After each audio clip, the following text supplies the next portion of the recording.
Salam dostlar. Bugünkü dərsimiz JavaScript-də type conversion və operatorlar məsələsidir. Deməli, biz variablelar, dəyişənlər və məlumat növləri haqqında danışdıq. İndi mövzunun növbəti etapı bizim üçün nədir? Artıq məlumatlarımızın növlərini bilirik və məlumatlarımızı necə yığacağımızı bilirik və indi bizə lazım olan tərəf nədir? Artıq bu məlumatlar üzərində mən nə işlər görə bilərəm? Yəni, bunların üzərində müəyyən əməliyyatlar aparmalıyam, müəyyən işlər görməliyəm, toplamalıyam, çıxmalıyam, vurmalıyam, bölməliyəm və bunları necə edəcəm və burada operatorların əhəmiyyəti nədir? Operatorların istifadəsinin əhəmiyyəti nədir? Onlar haqqında danışacağıq və bu dərs çox önəmli bir dərsdir. Yəni, tək bir, necə deyərlər, əzbərləməkdənsə, bu dərsin mövzusunu əzbərləməkdənsə, məntiqini qavramaq çox-çox önəmlidir.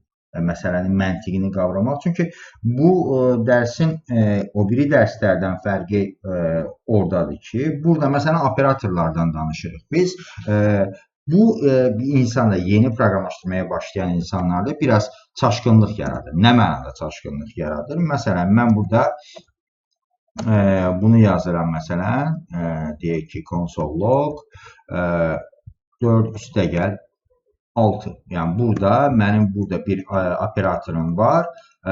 Plus operatorundan istifadə edim, üstəgəl operatorundan istifadə edim və bunun nəticəsini 10 olaraq mənə verdi.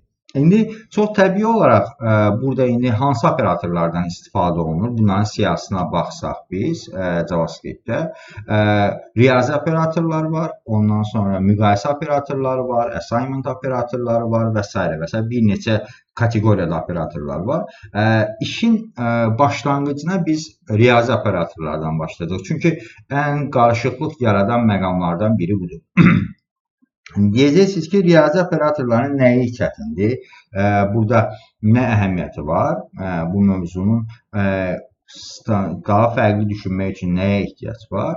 Deməli, burada belə bir məsələ var. Biz indi operatorlardan istifadə edəndə bizim ağlımızda, orta məktəbdən və ya universitetdən və ümumi generaldan ağlımızda qalan riyazi operatorlar dediyimiz zaman üstəgəl çıx, vur, böl operatorlar var və bunları biz rahatlıqla istifadə edə bilirik. Yəni, bunlar üçün hətta bəzən tələbə deyir ki, bunun üçün əlavə dərsə nə ehtiyac var mənim? Amma indi başlanğıcdan etibarən belə bir qəbul eləmək lazımdır ki, buradakı plus operatoru, yəni JavaScript-dəki plus operatoru, JavaScript-dəki minus operatoru, bərabərdir, toplama, çıxma, vurma, bölmə operatorlarını riyaziyyatdakı ilə qətiyyən birə-bir eyni tutmaq düzgün deyil. Yəni o təfəkkürlə, riyaziyyatdakı təfəkkürlə, buradakı təfəkkür biraz fərqlidir. Niyə? Bunun səbəbi nədir? İstənilən operatoru biz düşündüyümüz zaman, belə bir operatorları fikirləşən, operatorlar nədir? Bir simvoldur. Bir dənə simvoldur. Bu plus ola bilər, üstəgəl ola bilər, çıx ola bilər, vur ola bilər, böl ola bilər və ya böyükdür, kiçik də ola bilər, bərabər də ola bilər və s.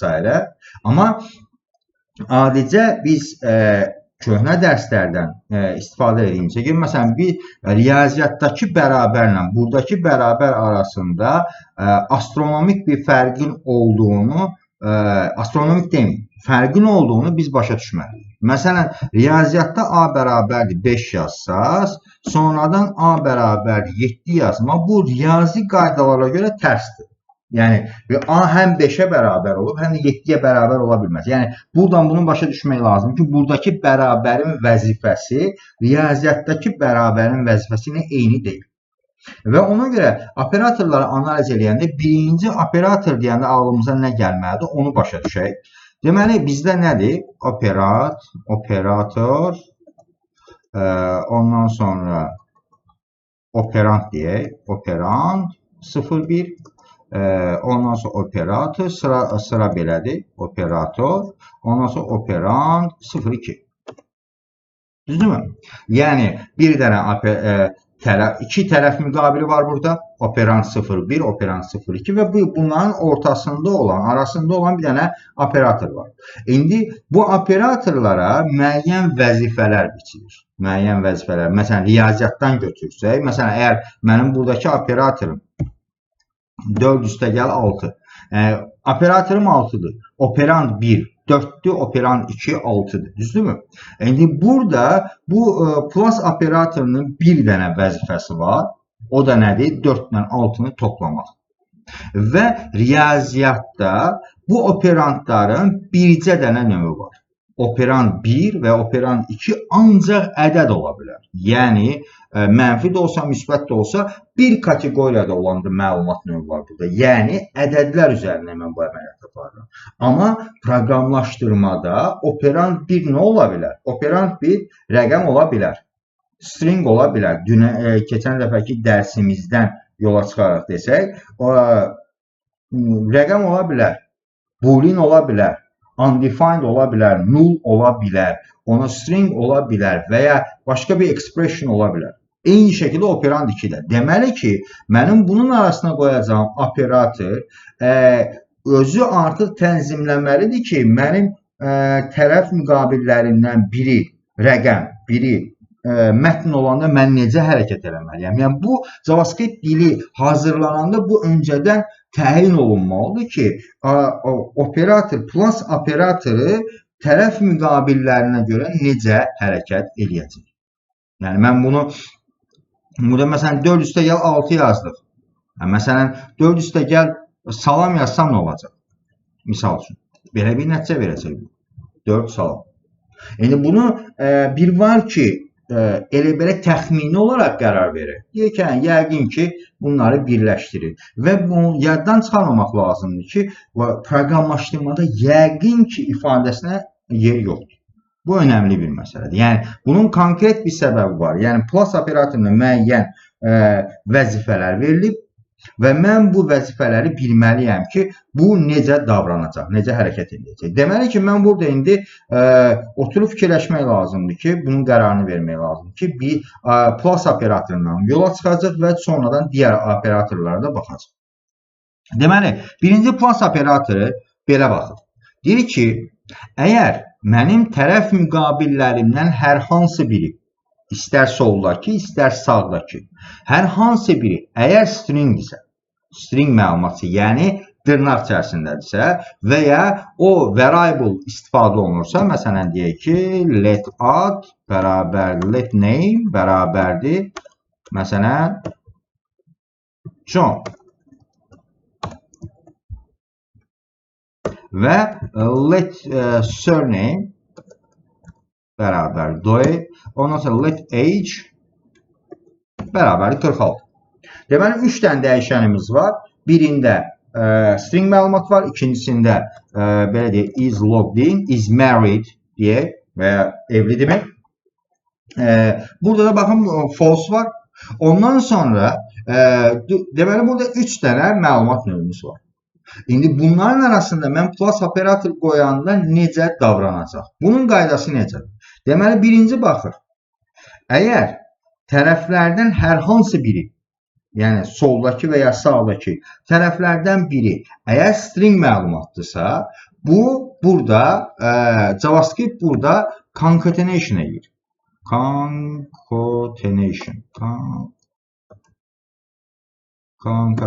Concatenation nədir? Birləşdirmə. Yəni ki, yan-yana gətirmədir. Yenə deyirəm, əgər tərəf müqabilə operand 1 və ya operand 2-dən hər hansı biri stringdirsə, bunu bu şəkildə reallaşdıracaq. Dolayısıyla mən gəlib burada yazsam, console log, gəldim bura. Dedim ki, məsələn, name üstəgəl surname. Tərəf müqabillərinə də ikisi də stringdir. Təbii olaraq mənim burada nəticəm nə olacaq? John Doe olacaq. Bunu bir dənə saxlayaq. Buna ehtiyac yoxdur. Bu mənə John Doe-ni verdi. Okay. Gəlin indi dəyişdirək. Tərəf müqabillərindən birini dəyişdirək. Biri string qalsın. Age'i qoyaq bura. Age. Baxın. Tərəf müqabilindən biri string olduğu üçün avtomatik olaraq nə elədi? Concatenate elədi. Ondan sonra gəlirik bura. Bunu dəyişdirdik. Age'i dəyişdirdik və bu oldu başqa bir şey. Yəni ki, artıq bunu bilmək lazımdır ki, string tərəfdə, əgər tərəflərin biri stringdirsə, bu avtomatik olaraq hansı tərəfdə istifadə olunmasından asılı olmayaraq bunları birləşdirir. İkinci, riyazi əməli. Əgər deyək ki, tərəf müqabillərindən heç biri string deyil. String deyilsə nə ola bilər? Məsələn, boolean ola bilər və ya başqa bir dəyər ola bilər. Məsələn, deyək ki, age üstə gəl is married. Is married. Bunun nəticəsində olur. Deməli, burada nə edir? İndi bir tərəf rəqəmdir, o biri tərəf booleandir. Əgər bu tərəf müqabillərindən əgər biri string deyilsə, JavaScript nə edir? Əgər bacarırsa, tərəf müqabillərinin ikisini də rəqəmə ədədə çevirməyə çalışır. Və ondan sonra toplayır. Əgər ədədə çevirə bilirsə, onu nəticəsini verir. Məsələn, is married false-dur. Eləmi? Bunun nəticəsi, bunu çevirə bilir, bunu 0 olaraq götürür, çevirir və ondan sonra 0 ilə 46-nı toplayır, nəticəsini mənə 46 verir. Əgər bu true olsaydı, nəticəmi mən belə görəcəkdim. 47 olaraq görəcəkdim. Yəni, indi burada bir ifadə işlətdim, çevirmə məsələsi. Burada nə eləmiş oldu? Əslində, bu 13-cü sətirdə JavaScript interpreter'ın, yəni ki, V8 engine və ya bunun tərcüməsini elədiyi şey nədir? Burada bir məlumat növünü başqa bir məlumat növünə çevirir. İndi bu məlumat növünə çevirmə deməli ki, bizim bəzən proqramlaşdırmada ehtiyacımız olacaq ki, JavaScriptdə istifadə etdiyimiz bir məlumat növünü başqa bir məlumat növünə çevirək. Və bu mövzuya da biz type conversion deyirik və ya type casting deyirik. Yəni, bir məlumat növünün başqa bir məlumat növünə çevrilməsi. Bu da iki tipdə olur. Bir avtomatik type conversion var. Məsələn, burada olan avtomatik type conversion'dir. JavaScript'in engine'i avtomatik olaraq boolean olan bir data tipini çevirdi nəyə? Ədədə çevirdi. Baxın, ədədə çevirdi və ondan sonra bunu başladı riyazi əməliyyat aparmağa. Əslində, bunun altında yatan nədir? Bunun altında yatan belə bir ifadə. Deməli, burada JavaScript nə edir? Götürür bunu, console log edir. Ondan sonra deyir ki, bu age zaten rəqəmdir. Bu age, type'ı bunun rəqəmdir. Əgər bunun type'ı rəqəm deyilsə, o birisinin type'ı rəqəm deyilsə, bunu birinci neyini? Götürür bir dənə number adında bunun daxili bir metodu var. Bunu çevirir number'a. Və number'a çevirə bilirsə, onu başlayır toplamağa. Yəni, bunun daxilində özünün avtomatik type conversion var. İki cip type conversion edə bilərik. Bir, məsələn, JavaScript'in özünün tərcümə ilə çevirdiyi. Bir də var ki, bizim köməkçi helper function dediyimiz köməkçi funksiyalarından bir məlumat növünü başqa bir məlumat növünə çevirmək. Yəni, indi onu hansı metodlar var çevirmək üçün? Məsələn, mən gəlirəm bura, console log. Deməli, məsələn, bu şeydir. Deyək ki, number metodu var, hazır metoddur. Bu nə edir? Mənim bunun daxilinə yazdığım məlumatı rəqəmə ədədə çevirməyə çalışır. Məsələn, gəldim is married. Gəlin buna baxaq. Bunu saxlayaq. Console log. Number'a çevirdi. Baxın. Bunu çevirdi nəyə? Rəqəmə çevirdi. İndi gəlin bunun yerinə eyni şəkildə bir şey qoyaq. Name'i qoyaq. Bunu çevirə bilir. Name. Baxın, burada non nəticəsi verdi. Non məlumat növü nə idi? Dünənki, deməli, öncəki dərsi xatırlasaq biz. Deməli, non neydi? Not a number deməkdir. Yəni ki, burada mənim interpreterim eləməyə çalışdığı şey nədir? Neyin dəyərini ədədə çevirməyə çalışır. Yəni, burada bir riyazi əməliyyat var. Və deyir ki, sən burada bir əməliyyat yerinə yetirmirsən, amma bunun nəticəsində ortaya çıxan nəticə ədəd deyil. Buna görə bu mənə nan verir. Ondan sonra, məsələn, amma gəlsən bura, diqqət edin, mən bura deyək ki, name'in yerinə 78 qoysam, bax, yenə stringdir, diqqət edirsə. Dırnaq içərisində olan hər şey stringdir. Hətta bunu buradan da baxa bilərsiniz, gəlib deyə bilərsiniz ki, məsələn, type of name. Type of name mənə nə verəcək? İçərisindəki 78 olsa da, bunun növünü mənə nə göstərəcək? Fikir verin, string göstərdi. Niyə? Çünki bunun dırnaqda yazdı. Dırnaqda yazılan hər şey mənim tərcüməçim nə olaraq başa düşür? String olaraq başa düşür. İndi mən gəlib bunu çevirsəm, baxaq, number'a çevirdim bunu. Number'a çevirdim. Və indi baxaq bunun nəticəsinə.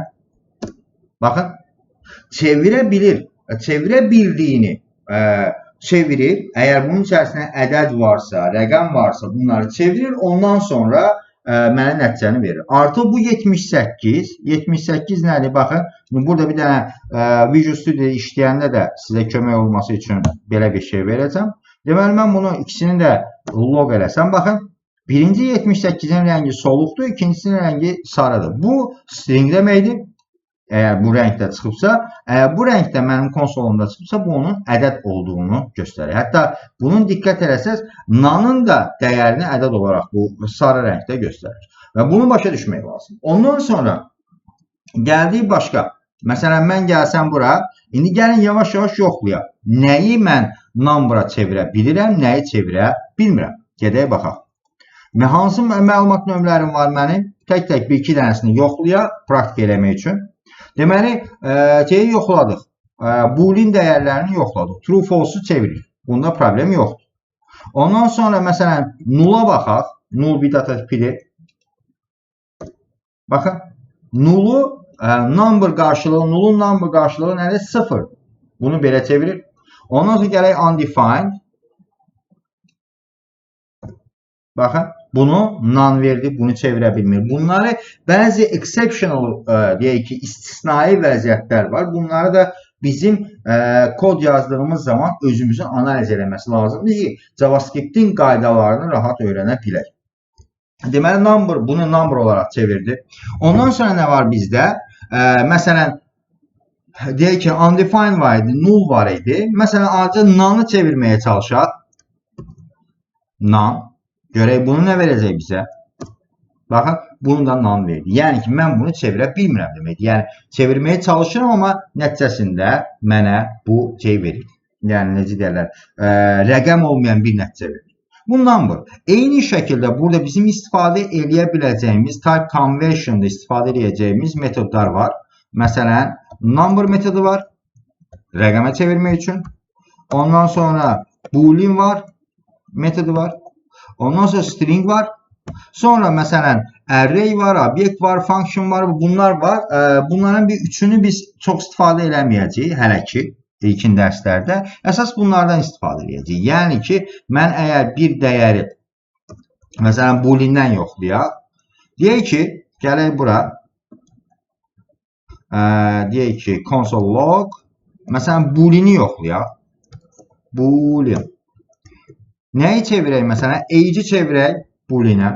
Yəni, bu nə edəcək? O ədədin boolean qarşılığını, yəni true və ya false olaraq qarşılığı nə olacaq? Onu mənə göstərəcək. Bu, onu true göstərir. Burada istisnai bir dənə, sadəcə bir dənə exceptional bir durum var. Sadəcə sıfır rəqəmi boolean'də false verir. Geri qalan bütün rəqəmlər, bütün ədədlər true verir. Məsələn, mənfi 12 verdim. Bunu da true verir. Yəni, rəqəmlər arasında, ədədlər arasında sadəcə bir dənə sıfır exceptionaldır ki, sıfırın boolean qarşılığı false'dur, geri qalan bütün ədədlərin rəqəm qarşılığı true'dur. Ondan sonra stringlərdə gələk, məsələn, hər hansı bir string yazsaq salam, bunun boolean qarşılığı fikir verin, true'dur. Sadece burada da bir tane exceptional bir şey var. İstisnai bir durum var. Boş stringin, baxın boş deyirəm, heç bir şey vermədən, bir dənə bunun qarşılığı false. Amma mən bura boşluq da buraxsam, baxın space-a bastım, bir dənə boşluq buraxdım. Bu mənə nə verəcək, baxın. Bu mənə true verəcək. Niyə? Çünki space bara basanda o boşluq əslində bir xarakterdir. Bunun da rəqəm boolean qarşılığı true'dur. Sadəcə heç nə yazmayanda bunu false olaraq verir. Deməli, bunları başa düşmək lazımdır ki, mən plus operatorunu istifadə edəndə bunlardan analiz edəcəm. İndi gələk eyni məntiqlə mənfi operatorunu yoxlayaq. Mənfi operatorunda bu plus operatorunda olduğu kimi concatenation vəzifəsi yoxdur. Yəni, birləşdirmə vəzifəsi yoxdur. Onun sadəcə bir vəzifəsi var, riyazi vəzifəsi var. Yəni ki, hər iki tərəfi rəqəmə çevirməyə çalışacaq və ondan sonra onu riyazi operatoruna işləməyə çalışacaq. Məsələn, gəldim mən name çıxılsın 34. Baxın burada. Name nədir? Stringdir. Amma bunun nəticəsinə gəlib biz buradan baxsaq, bu mənə 44'ü verəcək. Niyə 44'ü verir? Burada nə eləmiş olur? Baxın, götürür bu name dəyərini number'a çevirir. Number metodu. Niyə number metodu istifadə edir? Boolean və ya string istifadə eləmir. Çünki bu operator riyazi operatordur. Mənfi operatoru, vur, böl operatorları bunlar riyazi operatorlar olduğu üçün hər iki tərəf operantların hər ikisini ədədə çevirməyə çalışır. Gəldik, baxdıq bura. 44 verir. Amma mən gəlib bunu verməyə çalışsam, məsələn, baxın, surname çıxılsın, gələk 34 yazaq. Surname çıxılsın 34. Bunun təxmin edəcəyiniz kimi bunun nəticəsi olacaq null. Yəni ki, niyə? Çünki surname'i doe sözünü şeyə çevirə bilmədi. Ədədə çevirə bilmədiyi üçün dedi ki, sən burada bir riyazi əməliyyat aparmışsan və nəticəsi ədəd deyil. Dolayısıyla not a number verdi. Ondan sonra gələk, məsələn, bunu yoxlayaq. Is married. Is married-ə baxaq. Nə edəcək? Is married-in rəqəm qarşılığı nədir? 0-dır. 1'dir, pardon, burada. Bunun nəticəsi nə olacaq? Təbii olaraq mənfi 33 olacaq. Bunu verəcək. Ondan sonra bu riyazi operatorlarda bu şəkildə. Ondan sonra riyazi operatorlardan istifadə olunan JavaScript-də eyni məntiqlə istifadə olunan vur, böl var. Və riyazi operatorların ümumi siyasi, buna deyək ki, aritmetik operator. Bunlara siyasına baxaq. Plus, vur, bunlar üstəgəl, çıx, vur, böl və faiz. Faiz nə işə yarayır? Faiz bir ədədin başqa bir ədədə bölünməsindən qalan qalığı verir mənə. Yəni ki, mən gəlib burada console log eləsəm, desəm ki, age, məsələn, 45 mod, buna mod adı verdik, mod 2. Bu mənə nə verəcək? 45'in 2'ye bölünməsindən qalan qalığı verəcək mənə. Yəni ki, nə vermiş olacaq burada? Deməli, 1 vermiş olacaq. Yəni, bu 1'i burada mən istifadə eləmiş olacaq. Və riyazi operatorlar bunlar. Ondan sonra gedirik, bunları mən bir dənə kommenti alım. Gedirik, ikinci type operatorlara. Gəlirəm. Assignment operatorlar var. Assignment operatorlar. Bunları da siz bərabərdir, plus bərabərdir, çıx bərabərdir, vur bərabərdir və s. və s. İndi bunlar nədir? Assignment operatorlarına mənimsətmə operatorları deyirik biz buna. Baxın, biz burada nə eləmişik? X bərabərdir 10. Burada bərabərdir operatorunun işi nədir? Bərabərin operatorun sağ tərəfindəki dəyəri götürüb sol tərəfdəki dəyişənin içərisinə mənimsətməkdir, assign eləməkdir, yəni dəyərini verməkdir. Okay? Bərabərdir operatorunun işi budur. Dolayısıyla bu fəlsəfə ilə biz yola çıxsaq, gəlib belə yazsaq, x bərabərdir, x üstəgəl 1. İndi gəlin bunu analiz edirik. X bərabərdir, x üstəgəl 1 expression. Biz bunlara expression deyəcəyik. Expression. İndi burada baxın, burada birdən operator var. Bunun bu expression daxilində birdən operator var. Və burada isə 2 dənə operator var. Hə, indi burada önəmli olan məsələ bu adətən JavaScript-in izahatını veriləndə bunu belə adətən izah edirlər ki, bərabərdir sağ tərəfdəki birinci sağ tərəfi oxuyur, ondan sonra sol tərəfi mənimsədir. Xeyr. Burada deməli əgər bir ifadə expression varsa və bu expressionın daxilində birdən çox operator istifadə olunubsa, burada avtomatik olaraq prioritet deyilən bir şey ortaya çıxır. Yəni ki, nəyin? Operatorlarının prioriteti. Yəni, hansı operator birinci icra olunacaq, hansı operator ondan sonra icra olunacaq. Bu, əslində bizim riyaziyyatda da bildiyimiz bir şeydir. Məsələn, riyaziyyatda belə ifadə yazsaq biz, məsələn, desək ki, 4 üstəgəl mötərizə içərisində 2 çıxılsın 3, ondan sonra vurulsun 12, nə bilim, bölünsün 1, misal üçün. Bölünsün 10 olsun. İndi burada baxın neçə operator var? Üstəgəl var, mötərizə var, çıx var, vur var, böl var. Düzdürmü? Və biz riyaziyyatda bunları necə edirik? Biz qaydanı bilirik ki, birinci bir əməliyyat daxilində, kompleks əməliyyat daxilində vurma, bölmə varsa və ya mötərizə varsa, qayda nədir? Birinci mötərizənin içərisi həll olunur. Yəni, bu hissə həll olunur. Bu hissəni həll edərkən də birinci baxırıq ki, əgər vurma, bölmə varsa, vurma, bölməni həll edirik. Ondan sonra toplama çıxmanı həll edirik. Və vurma bölmədə də sıra əhəmiyyətli deyil. Vurmanı da birinci eləyə bilərik, bölməni də birinci eləyə bilərik. Toplama çıxmada da elədir. Toplama çıxmada da fərq yoxdur. İndi eyni qayda proqramlaşdırmada da var. Yəni buna da biz olaraq operator precedence deyirik. Operator precedence. Yəni ki, operatorların sıralaması. Hansı operator birinci olacaq, hansı operator ikinci. Mən indi bunların siyasını sizə göndərəcəm ki, bir dənə cədvəldir. Orada rahatlıqla baxa bilərsiniz ki, hansı operatorun əhəmiyyət dərəcəsi hansından sonra gəlir və ya hansından öncə gəlir. Məsələn, burada 26-cı sətri biz analiz eləsək, burada 2 dənə operator var. Bərabərdir operatoru və plus operatoru. Burada plus operatoru prioritet olaraq bərabərdirdən daha hündür olduğuna, daha yüksək olduğuna görə, JavaScript-ə görə, birinci burada bu əməliyyat yerinə yetiriləcək. Hansı əməliyyat? X üstəgəl 1 əməliyyatı. İndi X üstəgəl 1 əməliyyatının da yerinə yetirilməsi üçün, mən deməli bu əməliyyatı yerinə yetirmək üçün nə olmalıdır? Mən X-in dəyərini bilməliyəm. X-in dəyəri də burada təyin olunub neçədir? 10-dur. Deməli, burada nə olacaq? Nə olacaq belə? X bərabərdir. X 10 olduğu üçün 10 üstəgəl 1 olacaq. Birinci. 11. Ondan sonra, yəni bunun yerinə gələcək 11. Baxın. Ondan sonra nə edəcək bu? X dəyişənindəki 10 dəyərinin yerinə X-ə mənimsədəcək 11.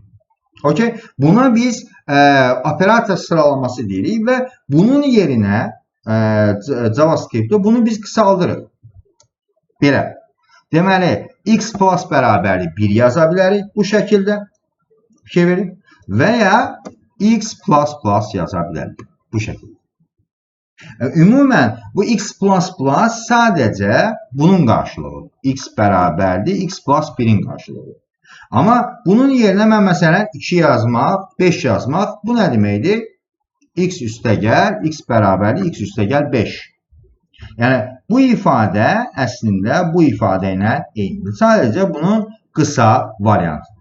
Ondan sonra bir də sonraki dərslərdə hələ ki istifadə eləməyəcəyimizə görə bunun bir dənə belə bir ifadəsi var.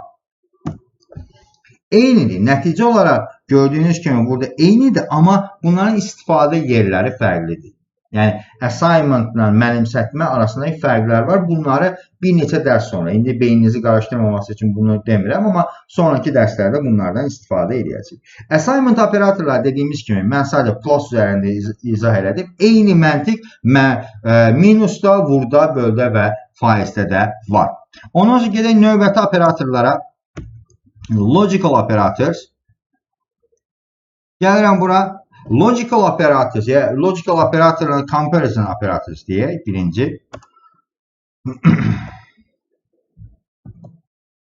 Comparison, müqayisə operatorları.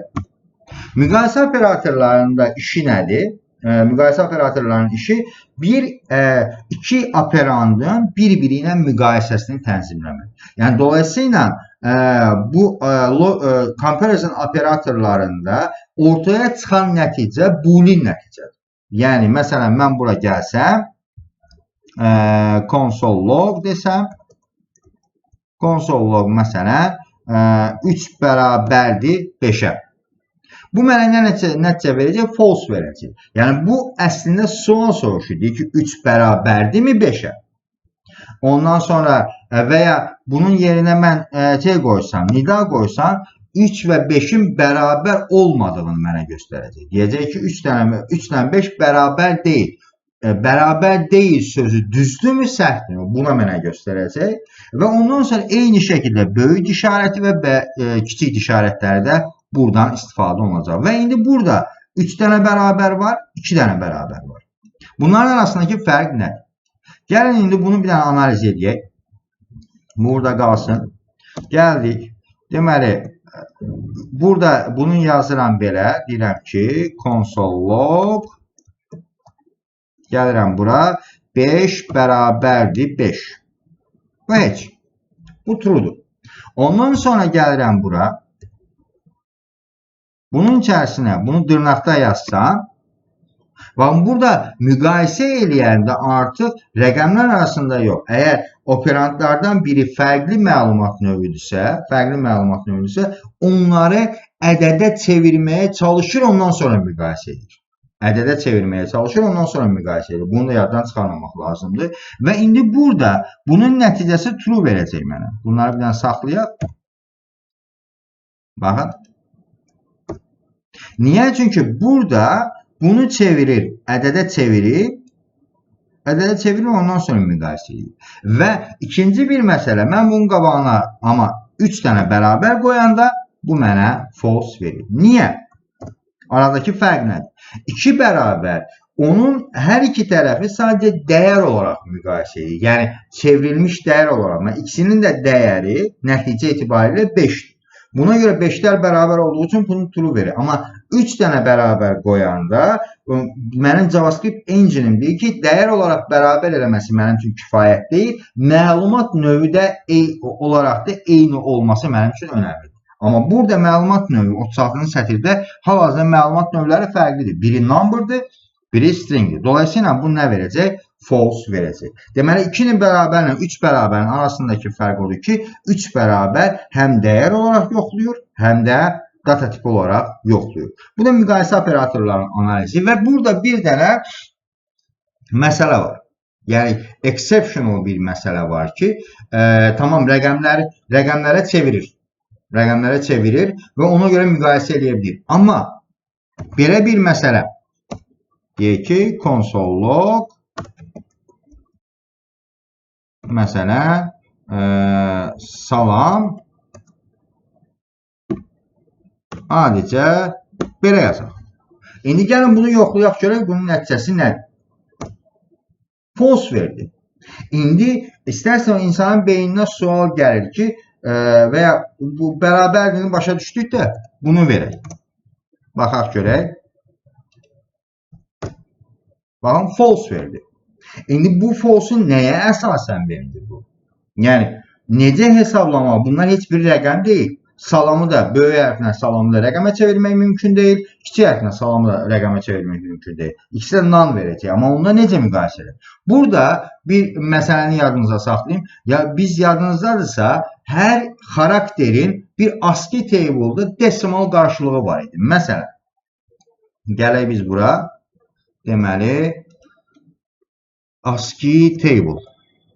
Gəldik bura.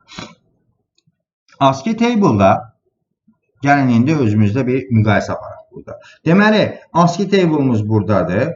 Hər birinin, hər xarakterin bir ASCII table'da qarşılığı var. Böyük S və kiçik S. Gedək baxaq. Böyük S-in, S hərfinin ASCII table'da qarşılığı nəsədir? 83'dür. Kiçik S-in ASCII table'dakı qarşılığı nədir? 115'dir. 83 115'dən böyükdürmü? Xeyr. Dolayısıyla bu mənə nə verdi? False verdi.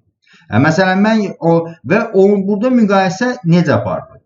hərf müqayisə aparılır və ya xarakter olaraq müqayisə. Birinci xarakter əgər növbəti operandın birinci xarakterindən olaraq, desimal olaraq böyükdürsə və ya kiçikdirsə ona görə baxır, ikinci xarakterlərə baxmır. Əgər bunlar bərabər olsaydı, bu da S olsaydı, bu da S olsaydı, amma burada nə olur? Məsələn, bu X olsun. Yəni, bunu müqayisə edir. Birinci hərflər eynidir. S, S. Bu, əgər birinci hərflər eyni, birinci xarakter eynidirsə, keçir ikinci xarakterə. İndi bunu hələ mən run eləmədən bir dənə özümüz yoxlayaq. Deməli, X var və A var. X-ə baxaq. X-in hexadesimal qarşılığı nədir? 120-dir. A-nın hexadesimal qarşılığı nədir? 97-dir. 120 97-dən böyük olduğuna görə avtomatik bu mənə nə verəcək? True verəcək. Yəni, mətinlərin də müqayisəsi JavaScript-də bu şəkildə gedir. Ondan sonra getdik növbəti operatorlara. Logical operators. Logical operators məntiq operatorlardır. Bunları da biz adətən nə vaxt istifadə edirik? Əgər iki dənə qərarımız varsa, mən deyirəm ki, məsələn, iki qərarın bir işin görülməsi iki qərardan asılıdırsa, mən bunlardan istifadə edəcəm. Logical operatorlardan istifadə edəcəm. Məsələn, deyəcəm ki, deyək ki, tələbələrdən biri dərsə gəlib, A tələbəsi dərsdədirsə və B tələbəsi dərsdə deyilsə, mən dərs keçməyəcəm. Burada diqqət edirsinizsə, mənim dərs keçmə şərtim iki şərtə bağlıdır.